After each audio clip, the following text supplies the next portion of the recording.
you for joining us for Hope for the Holidays Support Group, our virtual edition.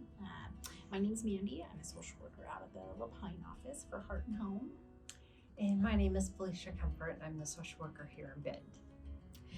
So before we jump in and get started, we'll just go over some goals and guidelines. So first of all, the goal of this group is to provide you with educational information about the grieving process. And it's to assist you in developing, coping, and finding skills in dealing with the loss. So these videos are about 15 minutes long, give or take.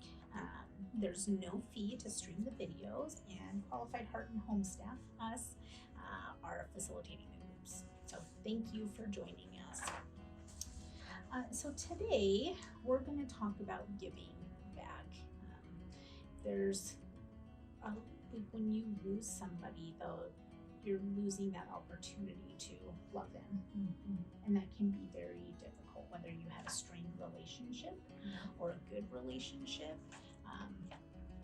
You've lost this opportunity. So what do you do with that love?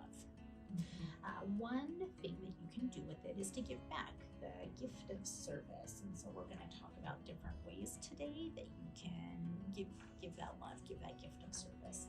Yeah, it's something that is just, it's very unique to each person, what that looks like for them and how they give that love back. There are things that you could decide. Maybe you have always engaged in a charity function with the loved one that you've lost, and maybe you decide to, as hard as it would be, to go ahead and keep doing that in their memory, just to be able to have that time. The Alzheimer's Association, the Parkinson's Association, I know here in Central Oregon, they have special walks that they do to give back for people to be able to walk in the honor of their loved ones, which is really impactful for people. Absolutely. Or even volunteering, like if there's a local home office, they might need help with mailings, or maybe they need help with their website and you're really good at that, or there's all sorts of things that they might need help with. Maybe they need help with answering phone calls. Yeah, very good idea. And you can also, if there's a lot of online social media platforms where you can set it up so people can donate money to the charity of your choice in honor of a birthday. You might be able to set that up just so where people can donate in honor of your loved one's birthday, or a special event. It might be, you might pick an organization that was really important to them. We have to kind of get creative, with some of the restrictions we have right now. Hopefully those will be, gone, at some point. But until then, we have to get kind of creative about what we can do virtually. Yeah, and for some people, maybe they were big animal lovers, and so maybe you could, donate in their memory for that. If, depending on what COVID is doing, maybe at some point down the line, you could even donate your time at an animal shelter to be able to work with animals or do something in the honor of your loved one too. Yep. There might be things that you can do remotely at home for an organization. Maybe a place like the Pound might need blankets, and you're a knitter. You could do something like that in the comfort of your home, and then donate those. Yeah. You could even use social media for that. You could ask for people to donate to you, and you could just start being the gatherer of items that are needed. So even beyond an animal shelter, but maybe at a homeless shelter, or at a food pantry, where they have needs, that you could try and find resources to help get that together. And oftentimes we see, as we get into colder months, winter months, power bills, electric bills go up, work might go down. So some people have to choose, do I put food on the table or do I pay the bill to keep the lights on? So food drives might be occurring around you, canned food drives, maybe you volunteer to help with that, or sorting food, or getting donations from the community.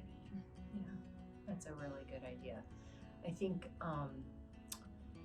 in addition to that, there's also just things around the holidays that different organizations are doing, whether it's Toy like drives. Blue Santa, toy drives, even like Samaritan's Purse does shoe boxes where you fill everything you can in a shoebox, and then they send that to a child in a third world country. So maybe children are close to your heart, and that's something that your loved one also had close to their heart. So I think even it's those little things that really are big things. And even doing something for people locally. Maybe you do something for your neighbors where you put some fresh flowers on their doorstep, or you're in line getting a coffee and you pay for the person behind you.